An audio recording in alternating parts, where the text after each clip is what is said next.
Lugar, por favor.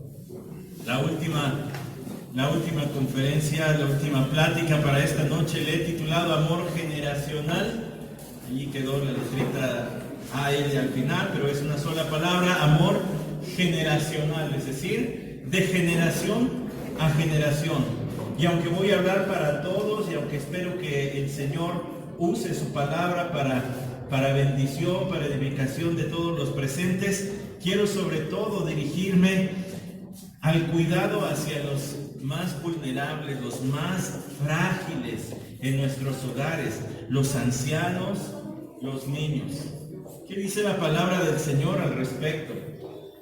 En esta ocasión he decidido también, ¿verdad? Nuestro hermano Pastor Ben ha compartido algunas estadísticas, información de fuera, no porque despreciemos la palabra del Señor. Usted, los que nos conocen de más tiempo, saben que somos comprometidos con la Escritura y la Escritura de manera expositiva, pero solamente queremos hablarle de la realidad que está en nuestra sociedad y por qué esto es importante y qué dice la Biblia a cosas que vemos suceder a nuestro alrededor, no solamente en las noticias, sino en nuestros propios hogares tal vez. Así que para hablar de amor generacional, yo quiero recordarle que el más grande mandamiento es ¿cuál? El Señor Jesús lo dijo. Mateo capítulo 22, versículos 37 al 38, y Él le dijo: amarás al Señor tu Dios con todo tu corazón y con toda tu alma y con toda tu mente. Este es el grande y primer mandamiento. Amarás al Señor. Es el más grande mandamiento. Pero no quedó allí. ¿Qué más dijo el Señor en esa ocasión? Mateo capítulo 22, versículos 39 al 40. Y el segundo es semejante a este: amarás a tu prójimo como a ti mismo. De estos dos mandamientos dependen toda la ley y los profetas. Amarás al Señor tu Dios y amarás a tu prójimo. Este es el grande mandamiento. El segundo es como ese, es muy semejante. ¿Cuándo dijo estas palabras el Señor? Cuando le quería entender una trampa. Los fariseos, habiendo dejado callados a los saduceos, le quisieron entender, porque no le pueden entender trampas al Señor, una trampa para exponerle. Vamos a hacerlo quedar en mal, que quede mal con la ley mosaica, que quede mal con Dios. Y el Señor resumió, condensó todo lo que dice la ley. Se puede resumir en esto. Todo lo que dice es el lado izquierdo olvidado de nuestras Biblias. ¿Se ha fijado que muchas Biblias de muchos hermanos tienen muy desgastado el lado derecho? O sea, el Nuevo Testamento, pero el Antiguo ni lo toca. ¿Quién sabe qué dice? Yo ni me meto. Bueno, esa era la Biblia del Señor Jesucristo, el Antiguo Testamento. Más vale que le hagamos caso. Bueno, pues Él resumió toda la ley y los profetas, todo el Antiguo Testamento en estos dos. Amarás al Señor, amarás a tu prójimo. De eso trata. De eso trata. Así que cuando hablamos de amor tenemos que recordar las palabras del Señor. Pero ahora tenemos que ir un poco más allá, porque no solamente es el más grande mandamiento, es el mandamiento que caracteriza a los discípulos, a los seguidores, a los aprendices de nuestro Señor. O sea, todos nosotros, los que hemos creído en su evangelio, los que hemos sido salvos por su gracia, esto nos debe caracterizar a todos nosotros. Él lo dijo la noche antes de ser crucificado. Juan capítulo 13, versículos 34 a 35 registran algunas de las palabras que Él dijo esa noche anterior a la cruz. Un mandamiento nuevo os doy, que os améis los unos a los otros, que como yo os he amado, así también os améis los unos a los otros. En esto conocerán todos que sois mis discípulos, si os tenéis amor los unos a los otros. Si yo tengo todos los diplomas y títulos que ofrece palabra de gracia, pero no tengo amor, nada soy. Si puedo tocar habilidosamente cualquiera de estos instrumentos, pero no tengo amor, nada soy. Si puedo pararme aquí al frente y recitar textos de memoria y tener cierta elocuencia para hablar, pero no tengo amor, nada soy. Porque lo que distingue a un discípulo de Jesús es el amar. Ahora, la gran pregunta es: ¿qué es el amor? Bueno, Si le preguntamos a las películas y a la televisión, dirán que el amor es romance. Es una cena a la luz de las velas con la persona amada. Que quizá entonces el amor sea el beso en la frente a un hijo, a una hija, o el beso en la mejilla que da el padre anciano a su hijo adulto. ¿Qué es el amor? El amor no es un sentimiento. El amor puede venir acompañado de sentimientos, pero el amor es una decisión. Es la decisión de buscar el bien del ser amado por encima incluso de mi propio bien. Es decir, que voy a buscar hacer lo que la persona necesita, incluso si a mí me llega a costar o a doler. El amor incluye sacrificio. Por eso es que el amor de Dios fue desplegado en la cruz por los pecadores. Dios, de manera decidida y sin ser coercionado por nadie, ofreció a su Hijo Jesucristo por pecadores que no merecíamos absolutamente nada de Él. Eso es amor. El amor es una decisión de hacer el bien al ser amado de una forma inalterable. Yo te amo y siempre voy a buscar hacer el bien. De una forma sacrificada, aunque me cueste, yo voy a buscar hacer lo que tú necesitas, lo que tú requieres. Y a veces, el amor se expresa también en disciplina. El amor no es permitir a la otra persona hacer lo que quiera. El escritor de Hebreos citó Proverbios diciendo, ambos testamentos, es lo que quiero hacer notar con eso, ambos testamentos dicen, el Señor al que ama disciplina y azota a todo aquel que recibe por hijo. Y entonces el Señor disciplina a sus hijos, porque a veces eso necesitamos. Bueno, el Señor amó. Y quiero hacerle notar lo siguiente, que el Señor les amó hasta el final. Es decir, no hubo nada que el Señor no hubiera hecho por el bien de sus discípulos. Y eso es lo que espera, en esto conocerán, así como yo os he amado, que os améis los unos a los otros. Ahora fíjense bien, la marca del cristiano. Y ahora vamos con otro. Primera carta de Pablo a Timoteo, capítulo 5, versículos 3 al 4, dice, honra a las viudas que en verdad son viudas, pero si alguna viuda tiene hijos o nietos, que aprendan estos primero a mostrar piedad para con su propia familia y a recompensar a sus padres, porque esto es agradable delante de Dios. Pero si alguno, de ese mismo capítulo, unos versículos más adelante, el versículo 8 dice, pero si alguno no provee para los suyos y especialmente para las de su casa, ha negado la fe y es peor que un incrédulo. Como si la marca del discípulo es el amor a Dios y el amor a los hermanos, ¿cómo es posible que tengas familiares a los que no cuidas?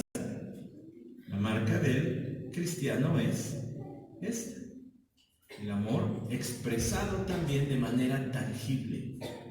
Recuerda lo que escribió el escritor Santiago, ¿verdad? Que está acá, no yo, Santiago el bíblico. Vaya a Santiago y vea lo que él escribió acerca de la fe y su relación con las obras, porque nos es útil ahorita el recordar lo que él escribió acerca de esto. Vaya a la epístola de Santiago y vea lo que habla acerca de las obras. Él escribió en el capítulo 2, versículo 14. ¿De qué sirve, hermanos míos, si alguno dice que tiene fe pero no tiene obras? ¿Acaso puede esa fe salvarlo? Si un hermano o una hermana no tienen ropa y carecen del sustento diario y uno de vosotros les dice, id en paz, calentados y saciados, pero no les dais lo necesario para su cuerpo, ¿de qué sirve? La fe trae con ella obras. No viene por obras la salvación, pero la fe sí produce obras. La salvación produce obras y no al revés. Las obras jamás podrían producir salvación. No solamente eso, el apóstol Juan escribió en su primera carta en el capítulo 3 acerca del amor como una manifestación de la fe.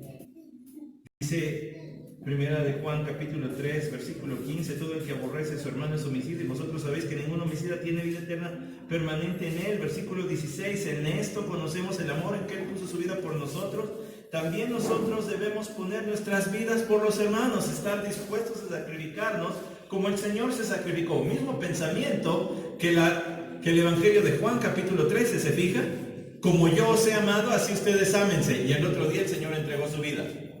El apóstol Juan dice en su primera carta, capítulo 3, así como Él puso su vida por nosotros, nosotros también debemos estar dispuestos a hacer cualquier sacrificio por los hermanos. Versículo 17, 1 de Juan 3, 17. Pero el que tiene bienes de este mundo y ve a su hermano en necesidad y cierra su corazón contra él, ¿cómo puede morar el amor de Dios en él? ¿Se imagina que un tercer conferencista en esta noche fuera el apóstol Juan? Era fabuloso, ¿no? Yo creo que no nos hubiéramos levantado de nuestro asiento. No, hermano Juan, síguele usted. Mejor díganos, pues, usted anduvo con el Señor. ¿Se imagina al apóstol Juan aquí? Yo me lo imagino viejito y todo, y que el pastor Samuel nos invitara a despedir a toda la congregación allá a la puerta y, a ver, hermanos, pásenle, hermanos, que esté bien. Y hubiera un hermano en necesidad. Y digamos, hermano, vamos a orar por usted. Que el Señor le bendiga, que le fortalezca en esta prueba de necesidad. Se imagina, me agarra bastonazos el apóstol Juan. Dale algo, no cierres tu mano a tu hermano. Pues, ¿cómo está el amor de Dios en ti si no le ayudas? Porque el amor es tangible, es palpable. Hablando de las viudas, hablando de los ancianos en nuestra sociedad, porque acabamos de hablar de 1 Timoteo, mencionamos 1 Timoteo, capítulo 3. Te presento algunas estadísticas del INEGI. Esto es de nuestro país, esto no es otro país, este es nuestro país. 8 de cada 10 abuelos viven en un hogar con su familia. 1 de cada 10 vive solo en su casa. Ahora, eso nos dice algo. El poder adquisitivo de los ancianos está tan mermado que muchos terminan viviendo con algún familiar. 4 de cada 10 recibe apoyos de gobierno y 1 de cada 10 recibe apoyos de personas que viven en su país, o sea, familiares.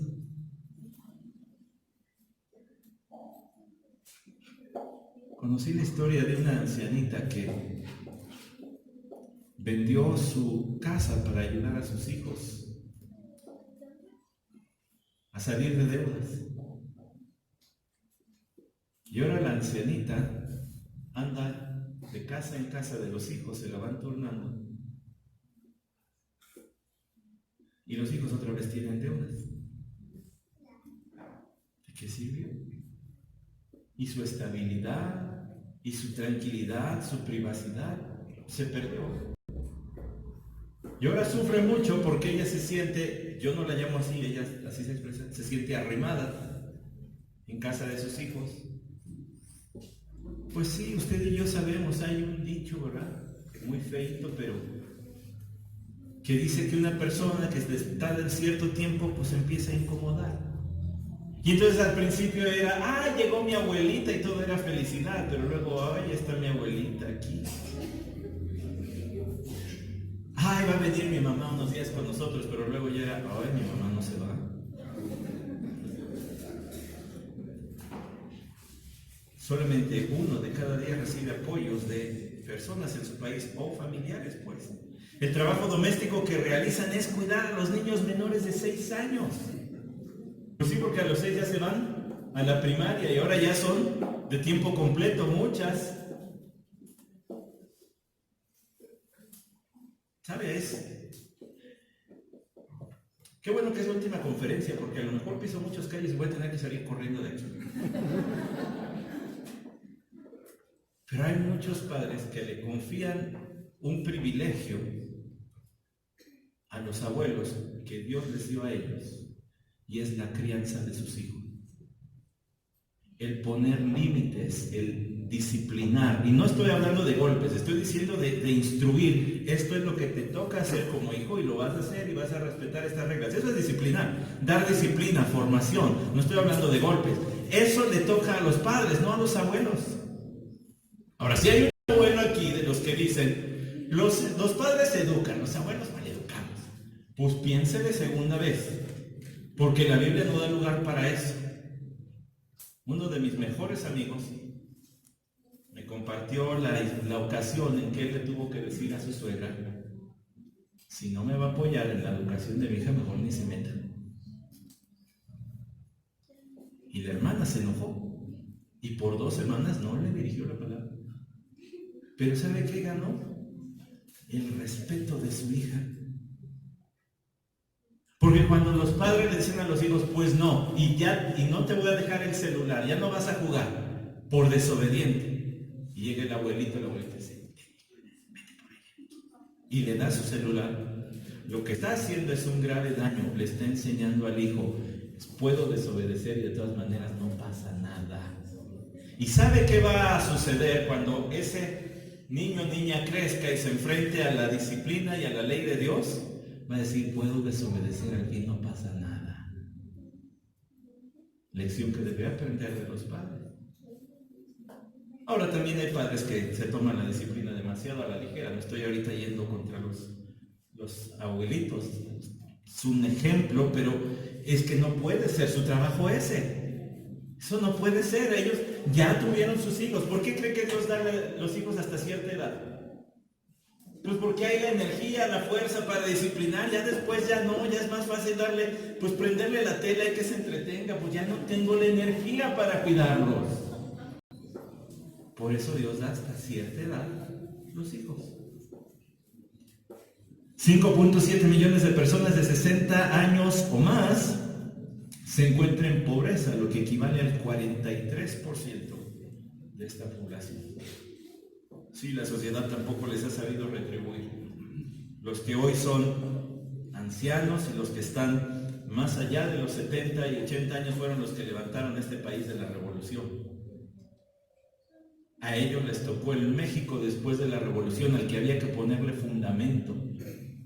Y hoy están tristemente abandonados, incluso por las leyes de nuestro país. Y no le voy a ningún partido, solamente digo la realidad de cómo viven. Y por eso los ven en el Soriana, en el Walmart, parados horas metiendo cosas en bolsas por unas cuantas monedas, cuando ellos deberían estar gozando de una buena pensión. Otro grupo vulnerable entre nosotros, y aquí le tengo varios ejemplos. La jornada del 28 de julio de 2019, y sobre ese 7 escribió: cada año más de 4,5 millones de niños y niñas son víctimas de abuso sexual en México, país que según la Organización para la Cooperación y el Desarrollo Económicos tiene el primer lugar mundial en estos delitos. ¿Ya se fijó que nuestro mayor problema no es si Carlos Vela va a jugar con la selección o no? Nuestro mayor problema como nación no es ese. Es que no estamos cuidando a los niños. ¿Quiere ver otro? De acuerdo con un estudio del Consejo Ciudadano de la Ciudad de México, los principales agresores sexuales de los niños son familiares, luego maestros y después sacerdotes. En 30% abuelos o padrastros, 13% tíos, 11% padres biológicos, 10 primos, 8 vecinos, 7 maestros y 3% hermanos. No soy experto ni en este tema, creo que ninguno, pero ya tengo algo de tiempo en el ministerio pastoral y he hablado con personas que han sido abusadas en muchos lugares de la República Mexicana donde están. Y algunos de esos han sido abusados por su propio padre, por sus hermanos. Otros por alguien, el amiguito, el que siempre está en casa. es amigo del hermano o de la hermana, o la amiga, porque también se da de mujeres a hombres. Este libro es una maravilla, se llama En Guardia y habla de cómo las iglesias deberíamos prevenir el abuso infantil. Y encontré este párrafo que quiero leerles. Dice Anna Selter, una de las expertas en nuestra nación en abuso sexual, esto es de Estados Unidos, describe la vida del señor Rains, y aquí está la historia de este hombre en sus propias palabras. Quiero describirles a un abusador infantil que conozco bien. Este hombre fue criado como un cristiano devoto. Como niño, raramente faltó a la iglesia. Cuando fue adulto, era un fiel miembro de la iglesia. Era un hombre que cuando fue estudiante sacaba puros dieces en la escuela. Se casó, tuvo hijos propios. Era coach de la Liga Menor de Béisbol. Era director del coro de su iglesia. Nunca utilizó drogas, nunca bebió alcohol. Era un hombre ejemplar. Todo el mundo parecía caerle bien. Además era voluntario en numerosas actividades civiles en su comunidad. Tenía una carrera de estudios que le llevó a un buen trabajo, donde además recibía un buen sueldo. Era considerado un modelo en la sociedad. Pero desde los 13 años,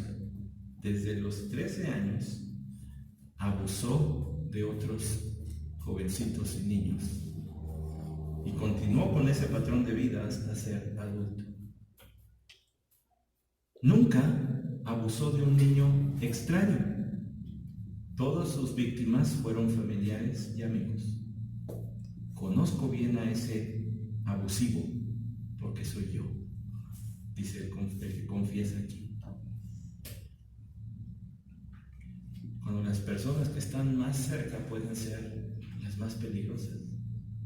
Esta revistita Table Talk incluye el caso de un hombre. Ya no lo voy a leer por cuestión de tiempo, ya nada más me quedan 2 horas y tenemos que ir a dormir después de eso. Que llamó a la oficina de su pastor y le dijo: me urge tener una cita con usted. Media hora después se presentó en la oficina y le confesó a su pastor que su esposa lo había encontrado abusando de su hija de 13 años. El pastor le dijo: tiene que llamar y entregarse a las autoridades. Y aquí están las palabras con las que él respondió: ¿no destruirá eso a mi familia? ¿No me costará mi trabajo? ¿No destruirá mi reputación? Más preocupado por lo que dirán otros que por lo que estaba sufriendo su hija. ¿Qué debe hacer el pastor?, pregunta el escritor de este artículo. Muchas veces los pastores no hacen nada, las iglesias no hacen nada, y lo que transmitimos a las víctimas de abusos sexuales es que ni a Dios les importa lo que les sucedió.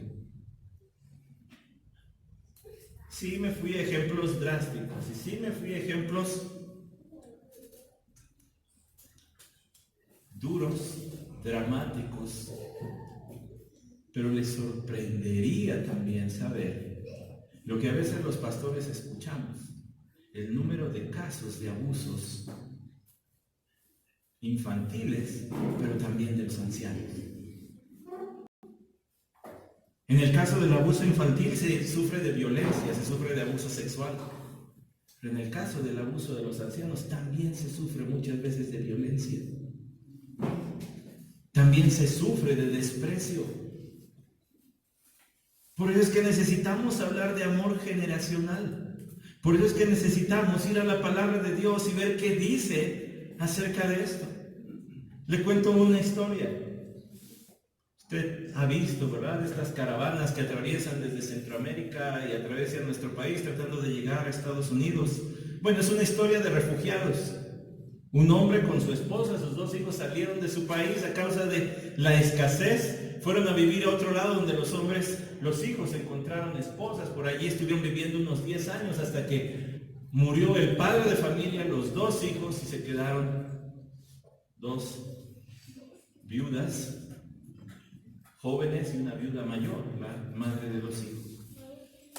Cuando las cosas habían mejorado en el país, de esta mujer mayor decidió emprender el viaje a casa. Les dijo a sus nueras: ustedes váyanse a su casa porque pues ya para qué están conmigo.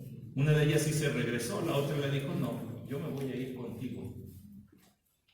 Y cuando regresaron a su tierra natal de esta mujer, la dama joven empezó a trabajar para sacar adelante su propia vida y la de la ancianita, y allí conoció a un hombre, un buen hombre cristiano, bueno, temeroso de Dios, que le dio trabajo y fue muy generoso con ellas, hasta que la mujer mayor le dijo: pues te podrías casar con ese hombre, le dijo: no te lo impide. Pues ¿cómo le hago? Pues hazle así, mija. Y entonces hicieron allí todo el arreglo, y este hombre, como era un hombre temeroso de Dios, hizo las cosas pues por la derecha y hizo los trámites. Se levantó temprano de mañana, fue a hacer los trámites, se los autorizaron los líderes del lugar, y entonces para más adelante se casó con esa mujer. Le acabo de contar la historia de Ruth, la historia de migrantes, la historia de gente que salió de su país. Es uno de mis 66 libros favoritos de la Biblia, y creo que quizás se está convirtiendo en mi libro favorito por lo práctico y lo actual que es. Este libro habla de cómo una familia debe enfrentar la escasez. El hombre se llamaba Elimelech. Elimelech quiere decir: Jehová es mi rey. Pues no parece, porque cuando el Señor apretó la cuerda, saliste huyendo cuando debías haberte quedado en tu nación, pero salió huyendo. Sus hijos se llamaban Malón y Kelión. Malón era el esposo de Ruth, Kelión era el esposo de Orfa, Noemí era el nombre de su esposa. Murieron los varones, Noemí, Ruth, Orfa iban de regreso a Belén, pero Orfa sí se regresó mejor a su casa. Ruth se quedó con su suegra, ya me andaba haciendo bolas, yo decía: no, suegra, gracias. Y le dijo unas de las palabras más bellas que encontramos en toda la Biblia: no me digas que te deje, a donde tú mueras me van a sepultar al lado tuyo. Yo nunca te voy a dejar, y tu Dios es mi Dios. Es curioso que le diga tu Dios, no el Dios de tu esposo. El otro tenía nombre de Jehová es mi rey, y dice: no, es tu Dios. Tu esposo no parecía tan piadoso como tú, Noemí. Dato interesante. Regresan a Belén. Allí Ruth empieza a trabajar en los campos de Bosc por la providencia de Dios, por el control invisible de Dios sobre todas las cosas. Llegó a los campos de Bosc, allí empezó a trabajar.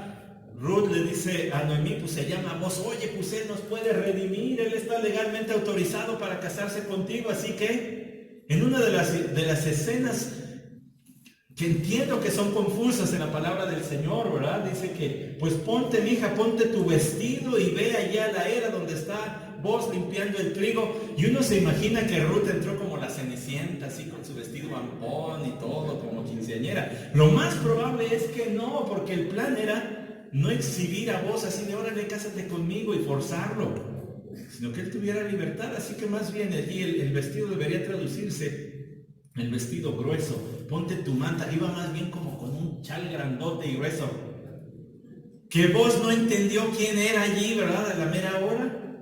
Si no, pues hubiera sabido. Entonces mucha gente dice: pues ¿qué no es un acto inmoral que se ha ido a acostar? No. Era una forma legal de pedir: dame tu protección, dame tu cobijo, hazte cargo de nosotras. No era un acto inmoral, no es lo que sucedió. Y es donde inicia el capítulo 4 de Ruth. Bosc fue a la puerta de la ciudad, ahí donde se reunían los líderes del pueblo, para decirles: a ver, aquí hay un familiar más cercano, pues si se va a aventar a casarse, órale, que se aviente. Y si no, pues voy yo. Y el otro dice: pues no vaya a afectar eso, parece que ya era casado. Y dice: pues yo no. Pues ay tú.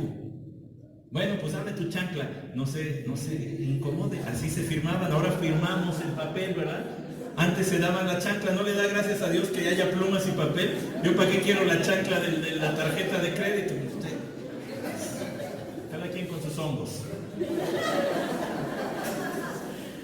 Pero así se firmaban los tratos, así que se llevó su chancla. Y ahora sí llegamos a los versículos donde yo le 4, vos tomó a Ruth y ella fue su mujer y se llegó a ella. No hay mucho que decir allí.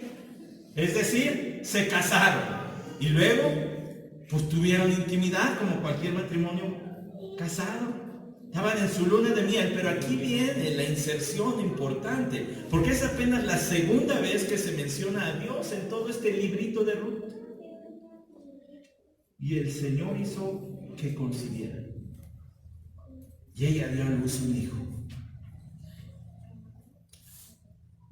El año pasado fuimos después de 7 años de intentar tener hijos y no recibir esa bendición, fuimos al hospital donde estaban viendo a mi esposa y pues íbamos medio espantados, les soy sincero, porque nos dijeron que para hacer unos estudios había que llevar una prueba de embarazo.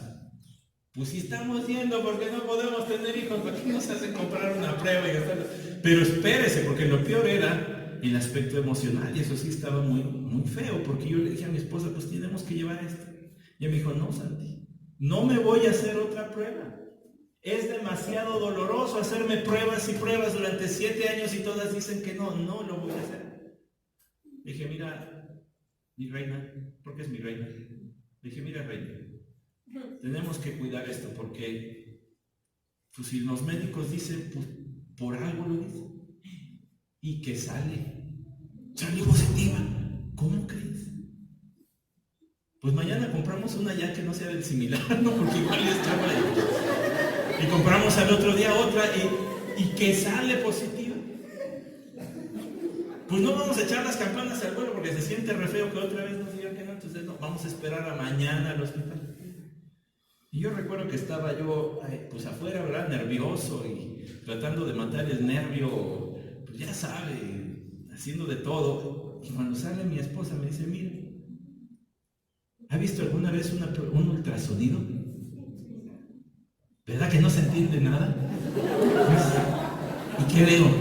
Pues aquí está tu hijo. Ah, pues gracias a Dios. Bueno, nos fuimos a sentar por allí y ya vio que ya se me llenaron los ojos de lágrimas porque entendimos lo que dice Ruth capítulo 4 versículo 13, y el Señor hizo que concibiera. Ahora usted va a decir, bueno, pero pues aquí el pastor ya se fue por el lado emocional, pero pues aquí la Biblia tiene otro. Sí, me queda claro que el tema en Ruth es hablar de la redención y presentarnos el vínculo que existe con el Señor Jesucristo. Por eso es que se menciona más adelante a David y se menciona la genealogía, porque esto apunta a Cristo Jesús. Esto es más importante que vernos reflejados en la historia, me queda claro. Pero lo que quiero también que vea, y lo mencionó el pastor Bueno, es que esta gente es gente real, que vive cosas como usted y yo, y quiere ver qué tan prácticas. El versículo 14, entonces las mujeres dijeron a mí, se rayó el disco, espérate, ¿qué tiene que ver la abuela postiza? Porque ya ni está casada con su hijo, es su hija, pues legalmente, políticamente, pero de sangre no es su hija. ¿Por qué se menciona aquí a Noemí? Bueno, por varias razones. La primera es que la historia empieza en el capítulo 1 hablando de hubo un varón llamado Elimelech que tenía una esposita que se llamaba Noemí. Y esa esposita llamada Noemí en el capítulo 1 queda desprotegida de todo, humanamente hablando. Se muere su esposo, se mueren sus hijos, se queda con una sola de sus nueras. Y cuando regresa a su tierra Belén dice, pues ya no me llamen Noemí, ahora llámenme Mara. Eso quiere decir amarga, porque el Señor me despojó de todo. ¿Se imagina la cara de Ruth ahí junto a ella? Pobrecita. ¿Cómo que te ha despojado de todo? ¿Y yo qué soy? ¿Estoy pintada o qué? Pues en la mente de Noemí estaba tan dolida que parecía que Ruth estaba pintada. Y entonces al capítulo 4, por eso algunos piensan, y esta es palabra dominguera, que esto es un quiasmo, es decir, que lo que habla al inicio habla lo contrario o lo parecido al final. Al inicio habla de muerte y habla de desprotección, al final habla de vida, un nuevo ser, un bebé, y de la protección que recibiría Noemí. Fíjense lo que dice. Entonces las mujeres dijeron a Noemí: bendito sea el Señor que no te ha dejado hoy sin redentor. Alabado sea. ¿Sabe que Dios nos bendice haciéndonos el bien? Haciendo bien para nosotros. El que estemos aquí hoy es un bien, el que hayamos tenido tamalitos y bueno, yo tuve conchita también, ¿verdad? Es un bien que el Señor nos hace. El Señor dice en el Salmo 23 a través de David: el bien y la misericordia me seguirán todos los días de mi vida. Qué bueno que se lo saben, pero yo no iba a decir eso ya. Es decir, lo que eso quiere decir es: todos los días de mi vida Dios va a estar buscando maneras de hacerme el bien.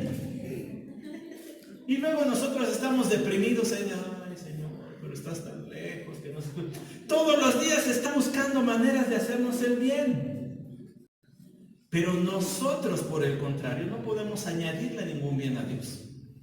Lo único que podemos hacer es hablar del bien que hace por nosotros. Eso es lo que la Biblia dice, es bendecir el nombre de Dios. Bendecimos el nombre de Dios cuando hablamos del bien que nos hace. Señor, gracias por el tamalito y la conchita. Y no estoy siendo sarcástico, me gustó pues. Estoy agradecido con el Señor, ya no voy a llegar a cenar a mi casa, ya sería gula. Y aquí dicen: bendito sea el Señor, gracias a Dios por lo que Él hace por ti, porque no te ha dejado sin redentor. Es decir, este familiar que va a venir en tu socorro.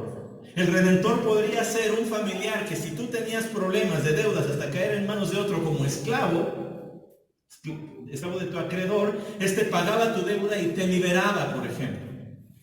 O si te habías quedado sin descendencia, el pariente redentor venía y se casaba con la esposa para levantarte descendencia.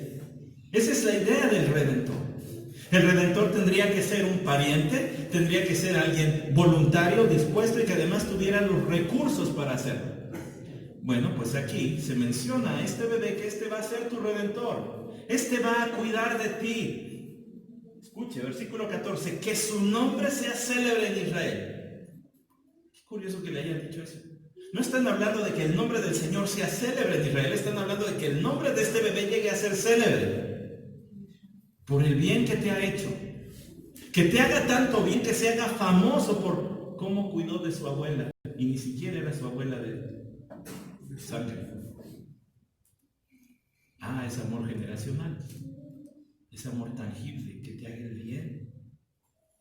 Versículo 15: sea Él también para ti restaurador de tu vida y sustentador de tu vejez. Esa frase, restaurador de tu vida, ¿sabe qué es? No sea usted que le regrese la vitalidad. Pero si algún día, esto me regresa a mí la vitalidad. Si un día regreso muy cansado de haber andado aquí y allá, de ir a esta Islavaca, nada, es cierto. Si llego muy cansado del trabajo a mi casa, me gusta llegar y darme un baño. Y aunque ya me vaya a dormir, va a decir: ay, es re vanidoso, hermano. No, me canso que no soy vanidoso, pero me gusta echarme tantita loción, agüita y en la cara. Se siente uno fresco, limpiecito. Me restaura la vida. Se me habían agotado las fuerzas, regresé cansado, pero hacer eso me restauró la vida. Lo que están diciendo es que este niño te restaure, sea para ti motivo de alegría, te regrese la energía, sea sustentador en tu vejez. Cuando ya seas ancianita, que Él sea el que cuide de ti, que no se olvide de ti, que no te vea como un estorbo. ¿Se acuerda de las estadísticas del INEGI? Que no te vea como una carga, que se acuerde de ti, que te cuide, te sustente, podríamos decir que te nutra, vigile de todo tu bienestar. Versículo 15: porque tu nuera que te ama y es de más valor para ti que 7 hijos, le ha dado a luz. Noemí, que llegó diciendo: Dios me quitó todo, nada más me dejó esta. Y aquí le dicen: pues si tuviera 7 hijos no le serviría ni para el arranque a Ruth. Ella es mejor que eso. Mejor. Te salió re buena nuera. Como a todas ustedes les han salido sus nueras.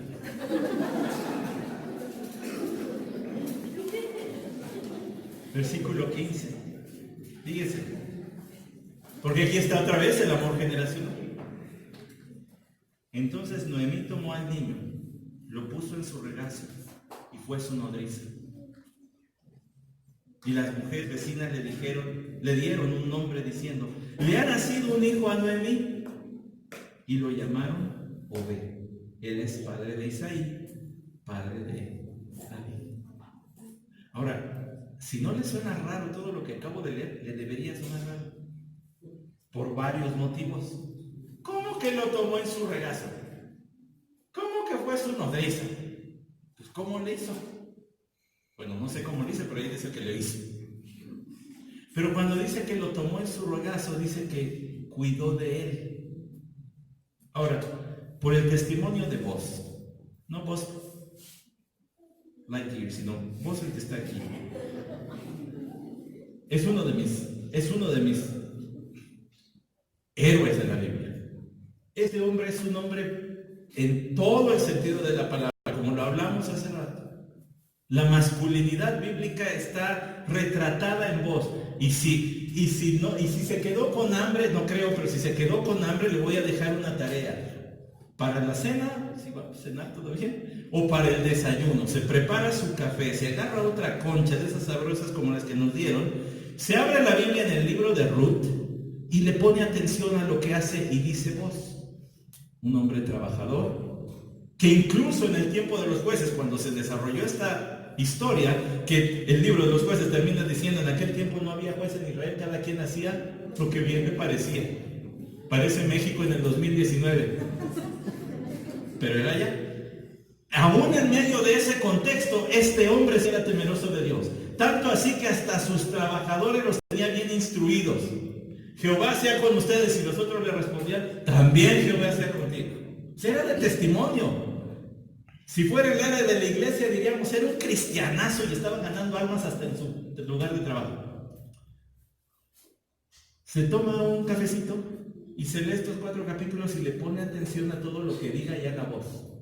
Es más, lo subraya. Y luego se prepara otro café, ya sin concha. Y se vuelve a leer los mismos 4 capítulos y le pone atención a todo lo que dice y hace Ruth. Y va a encontrar ejemplos de masculinidad y feminidad bíblica. Y me dice si Ruth no se parece a Proverbios 31. Y me dice si vos no se parece a Efesios capítulo 5, 22 en adelante. Ahí están. Pero otra cosa. Algo que le debe sonar raro aquí es que sean las vecinas las que le pusieron nombre. A José le dijeron: tu hijo se va a llamar Emanuel. A María le dijeron: tu hijo se va a llamar Jesús. Bueno, entendemos, Brian. Pero vos no le puso nombre a su hijo. Otro varón en la Biblia que no le puso nombre a su hijo. Se lo pusieron las vecinas. Ahora, no sé cómo se las imagine, pero yo me imagino un grupo ya de señoras entradas en años, ¿verdad? Que estaban allí con Noemí bien felices. Ay, mira qué cachetoncito está el bebé, y qué bonito. Ponle Obed, está bonito. ¿Por qué Obed? ¿Qué significa Obed? ¿Quién sabe? No, yo les digo, adorador o siervo de Dios, o siervo simplemente. En el contexto a mí me parece que tiene que ver con siervo. Este niño te va a servir a ti, porque ahora tú le estás sirviendo a él. Hace no mucho tiempo ha sido muy, muy difícil. Algunas predicaciones en mi vida han sido muy difíciles. Tuve que predicar frente al... ¿Cómo se llama la caja para poner a las personas que fallecen? Féretro, gracias. Tuve que predicar junto a un féretro así chiquitito, de la hijita de uno de mis mejores amigos. Otro mensaje muy difícil. Le doy gracias a Dios por su gracia para sostenerme, porque pude servir a mi familia, y en especial a Rubén, a quien yo quiero tanto y admiro tanto. Fue en el funeral de mi primo Joás. Pero una tercera predicación muy difícil fue también otro funeral, el funeral de una tía en común.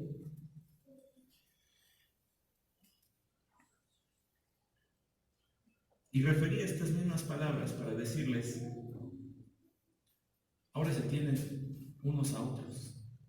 Ya no está mi tía, que era como el núcleo, ¿verdad? En toda familia, pues los padres son como que allí llegamos a comer, todos los hijos, allí llegamos a vernos en Navidad, Año Nuevo, etc. Pues ya no está ella, pero ahora se tienen unos a otros, como dice aquí. ¿De dónde va a sacar usted el amor para hacer esto? ¿De dónde va a sacar usted la fuerza para, no para ser como vos o para ser como Ruth, porque nuestro ejemplo es mayor, nuestro ejemplo es Jesucristo? Como yo os he amado, que os améis también vosotros, leímos hace rato. Bueno, Jesús es la meta, pero también Jesús es el camino. Es el ejemplo al que queremos llegar, pero solamente a través de la fe en su evangelio y de conocerle más, a través de su palabra diariamente, vamos a parecernos más a Él. Ojalá el amor fuera algo que pudiéramos distribuir en frasquitos y le diéramos a todos: tómeselo y mañana va a ser bien amoroso. Pero no es así. Dios es amor. El verdadero amor es cada vez irradiar más la presencia de Dios en nosotros. Y la única manera de hacer eso es conocerle a Él en su palabra, es pasar tiempo en su palabra, es pasar tiempo con los que se parecen a Él. Y sí, a veces habrá que sacrificarse como lo hizo Él. Jesús es la meta, pero también Jesús es el camino. Él es el Redentor al que apunta el libro de Ruth. Él es nuestro Redentor. Un mayor Redentor que Obed venía en esa familia, Cristo Jesús, y es nuestro Redentor. Y es el único que puede hacer que las estadísticas de nuestro país no se vean reflejadas entre nosotros, sino que seamos contracultura, contracorriente. El mundo va hacia un lado, pero los cristianos vamos para otro. Que el Señor nos fortalezca para que así sea. Me pidió también nuestro pastor Samuel Ortiz que nos despida en oración, así que si me dan ese...